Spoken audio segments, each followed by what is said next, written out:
За төсвийн тогтвортой байдлын эрх зүйг бас сайжруулах чиглэлээр бид нар өнгөрсөн хаврын чуулган дуусахад төсвийн тухай хуулийн зарим өөрчлөлтүүдийг оруулаад цаглбарт өөрчлөлт оруулахад төсвийн хяналт шинжилгээний газар гэх тэрүүнийг улсын хурлын тамийн газар дээр байсныг ер нь бол татан буулгаад за дээрэс нь илүү төсвийн тогтвортой байдлын зөвлөлийн ажлын алба байдлаар ажиллах энэ боломжийг нь бид нар бас нээж өгсөн. За төсвийн тогтвортой байдлын зөвлөлөөс нийгэм олон нийтийн зүгээс хүлээлт бас байдаг. Тэгээ би нэг ийм хэдэн саналуудыг хэлэх гэсэн. Төсвийн тогтвортой байдлын зөвлөл маань ганцхан төсөвдөр намар төсөв өргөн барихад дүгнэлт өгөөд мөнгөний бодлого яг зэрэг өргөн баригддаг. За мөнгөний бодлого төсвийн бодлого хоёрын уялдаа холбоог хангах чиглэлээр ер нь хинч дүгнэлт өгөхгүй байх шиг харагдаад тийм. Тэгээ мөнгөний бодлого бол эдийн засгийн байнгын хороогоор хилцэгдээд ингээ өнгөрчдөг. Төсвийн бодлого эндээ хилцэгдээд явцдаг. Нэгэн зэрэг өргөн баригдахаар хүмүүс илүү нийгэмч гэсэндээ төсөвт илүү их анхаарад хэрвээ нэгэн л улсын хурлаар төсвийн бодлого мөнгөний бодлого хоёр нэгэн зэрэг хилцэгдэх гэж байгаа бол энэнийг уялдаа холбоог хангах чиглэлээр төсвийн байнгын хороо, эдийн засгийн байнгын хороо хоёр хамтарсан байдлаар төсвийн тогтвортой байдлын зөвлөлөөр шаардлагатай бол нэмээд санхүү эдийн засгийн тогтвортой байдлын зөвлөл тэр нь одоо яг нөгөө төсвийн мөнгөний бодлого давхар өргөн барьж байгаа хоёр сайд маань ороод дээрэс нэмээд санхүү зохицуулах хорооны дарга гэдэг ингээд ийм хитэн хүмүүс байгаа гэдэг. Одоо сүүлийн жилүүдэд нэг ийм зүйл ажиглаадаг да. Манай мөнгөний бодлого хэтэрхий их тэлээд жилээс жилд тэлдэг. За ингээд мөнгөний бодлого ажиллах ерөөс орон зай бараг байхгүй. Уг нь бол дэлхийн улс орнуудын бодлого бол эдийн засаг их хүнд үед мөнгөний бодлого, төсвийн бодлого хүчтэй орж ирж зарим нэг тохируулгуудыг, зохицуултуудыг хийдэг болохоос биш мөнгөний бодлогоор л ер нь эдийн засаг айлах удирдах орж ирдэг. Гэтэл манайх бол ерөөсөө төсвийн бодлого нь гол үүрэг чиглэлтэйгээр байнга оролцоод мөнгөний бодлого дээр анхаарч байгаа ч хүн байхгүй. Тэгээ нэгэн зэрэг хилцэгдээд явхад бүх нийгэм, улс төрчөж тэр төсвийн бодлого дээр санаа зовсоор байгаа. Төсвийн тогтвортой байдлын зөвлөлт энэ хоёрыг уялдаа холбоог авах дээр одоо хангах дээр хинч анхаарал хандуулахгүй явснаас үүдээд бид нэг далавчтай эдийн засгийн бодлогын хувьд шувуу шиг болчиход байгаа учраас манай эдийн засгийн бодлого төсвийн бодлогоор гэдэг чинь төрийн оролцоог л дандаа нэмэгдүүлж явж байна гэсэн үг шүү дээ.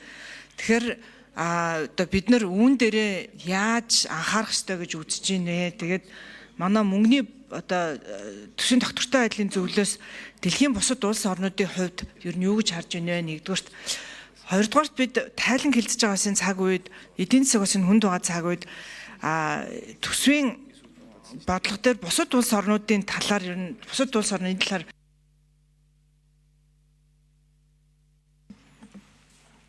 хариулъя. 2 номер. За баярлалаа. Болгонтой гишүүний асуултанд хариулъя. За бид нэр төсвийн тогтвортой байдлын тухай хуульд яг бидний бүрэн эрхийг тодорхой заагаад өгчихсөн байдаг. Энэ дээр мөнгөний бодлого дээр бидэрт тодорхой үүрэг байдаггүй учраас зөвхөн хувийн бодлоо хэлье. За болгонтой гишүүнтэй бол санал нэг байна. Монгол улсын манай төсвийн тогтвортой байдлын зөвлөлийн дүгнэлтүүдэд байнга дурдсанаар бид мөчлөг сөрсөн бодлогоо төсвийн бодлогоо хэрэгжүүлж чадахгүй байна. Төсвийг хэд тэлэлт нь мөнгөний бодлогын орон зайгаа шахаж байна. Төрийн оролцоо хэд нэмэгдсэн мөнгөний бодлогыг чөлөөтэй хэрэгжүүлэх боломж байхгүй болгож байгаа гэдэг тал руу бол манай дүгнэлтүүд гардаг. Тэм учраас санал нэг байгаа зүйл нь бол төсвийн бодлогыг хэзээ ашиглах вэ? Мөчлөг сөрсөн бодлогоо тууштай ашиглаж мөнгөний бодлогод орон зай гаргаж эдийн засгийн суурь баазыг мөнгөний бодлогоор дамжиж тэтгэх ёстой гэдэгтээ бол би хүний хувьд бол санал нэг байна. Дараагийн асуултанд нь бол яг өнөөдрийн эдийн засгийн нөхцөл байдалд улс орнуудын хувьд төсвийн бодлогуудаа хэрхэн өөрчилж байгаа тал дээр бол мэдээлэл одоохондоо арга алга байна. Харин бидний сая түрүүний дурдсан 4 сарын 13-нд хийсэн улсын хурлын даргын даалгавраар хийсэн бидний тайлан дээр бол улс орнууд өнөөгийн эдийн засгийн нөхцөл тохируулан нефтийн бүтээгдэхүүнтэй холбоотой тодорхой зоримог өөрчлөлтүүдийг хийж байгаа нөөцөө нэмэгдүүлэх, нефтийн бүтээгдэхүүний үнийг докторжуулах, эсвэл нефтийн бүтээгдэхүүний хэрэглээг хязгаарлах тал руугаа тодорхой хэмжээний тактикийн арга хэмжээнүүд авч байгаа талаар бол бидний тайланд байгаа бөгөөд бид тийм зүйлийг олж харсан.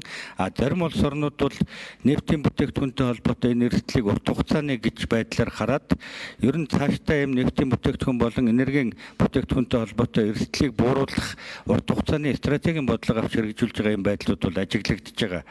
Тэгэхээр яг энэ дээр бол улс орнууд төсвийн бодлогоор дамжуулж энэ эрсдлийг бууруулъя гэсэн ийм мэдээлэл бол бидэнд анхандаа одоохондоо байхгүй байна гэж хэлнэ. Тодруулъя Булган Ягш.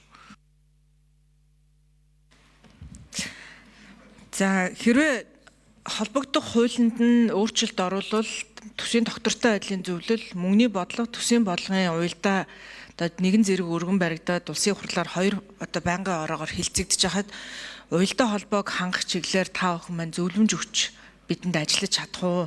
2 байнгын ороогоор зэрэг хилцэгдэхээр бид нэг анхаарал сулраад төсвүүдээр анхаарал ингээ явчихад ах шиг байна. Нэгдүгээрт хоёрдугаарт олон улсын валютын сангийн жилийн хуралд гадаадын одоо энэ сангийн амнаас зохион байгуулж байгаа энэ арга хэмжээнд сая жишээлбэл энэ хэдхэн хоногийн өмнө болсон олон улсын валютын сангийн хуралд төсвийн доктортой байдлын зөвлөлөөс та бүхэн очиж оролцсон уу? Ер нь явдаг уу ийм хурал зөвлөгөөнд гэдэг нэг ийм асуултыг асуу.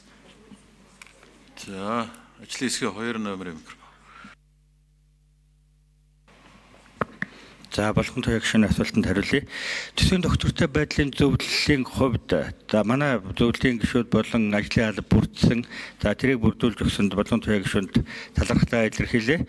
За цаашдаа бидний хувьд мөнгөний бодлого дээр дүгнэлт хийх эсэх асуудал бол хөндлөнгийн дүгнэлт хийх асуудал нь бол орон зайн хувьд нээлттэй байж болох бах. Тэрээс улс орнуудын хувьд жишгийг харахад мөнгөний бодлого төсвийн бодлого дээр нэг институцийн удирдлага бол байхгүй байх ийм хандлагатай байдаг. Дүгнэлт хувьд бол байж болохыг бол үгүйсэхгүй байна.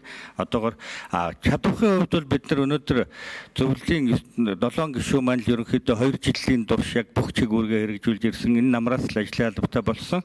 Одоо бид судалгааны нэгжийг бүрдүүлж чадаагүй байгаа. Судалгааны нэгжээ бүрдүүлэх асуудал маань эхлэлийн төвшөнд явж байна. Судалгааны нэгж дээр бид үнэхээр чадвартай тийм бүрэлдэхүүн бий болгоод чадвартай судлаачдыг бий болгож бодгох дээрээс нь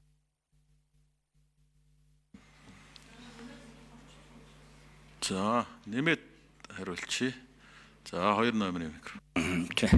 Тэгэхээр дээрээс нь техникийн хүчин чадлаа сайжруулж чадах юм бол дүгнэлт мөнгөний бодлого болон төсвийн бодлого дээр хоёулын дээр нь дүгнэлт өгч болох байх. Уялдаа холбооны хувьд бол яг яаж уялдах вэ гэдэг дээр онлын хувьд бас маргаантай асуудал байдаг учраас тухайн үед бид нар зөвлөөрөө ярилцаа шийдэх байхаа. За хоёр дахь асуудал дээр бид нар сая валютын сангийн хуралд бол яваагүй. Бид нар өмнө нь бол явж байгаагүй. Бид нар өнөөдөр яг байгууллагынхаа хувьд бол улсын хурлын харьяат байгаа учраас төсөв мөнгө бүх зүйл за хүнээ томилох түрүүний ярьсан хүнээ томилох асуудал маань хүртэл тамгын газар дээр ингээ хүлээгдээд байж.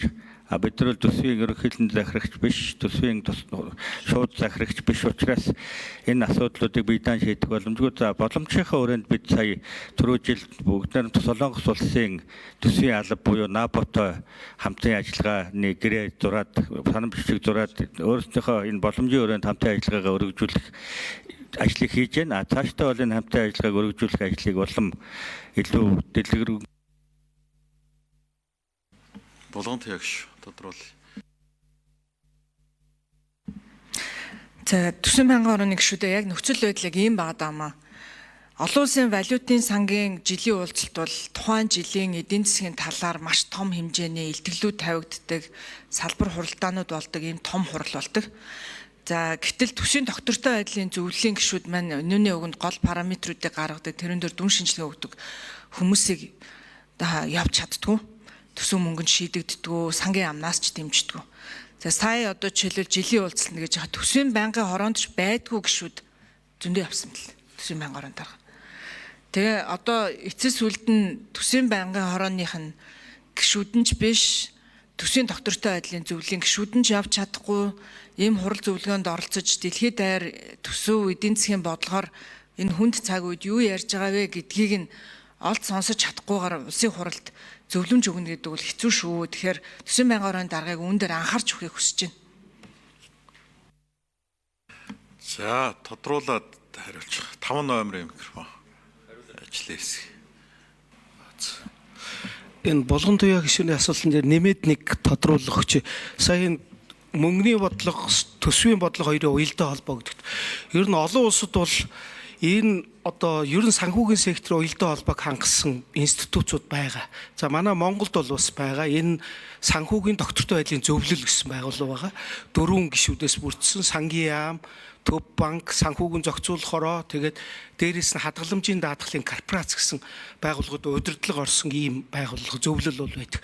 За ухтаа бол яг үгээр энэ олон улсын жишгээ дагаад энэ зөвлөл дээр уг нь бол төсөв болон мөнгөний бодлогын уялдаа холбоог уг нь ярих ёстой юм байна. Тэгээ бол ярьж байгаа гэж бодож байна. А тэгэхдээ албан ёсоор энэ зөвлөлөөс бол дүгнэлт гаргах ёстой.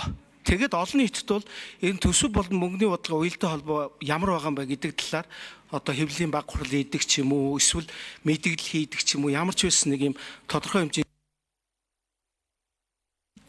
Цогтоотор гишүүн асуулт асууна.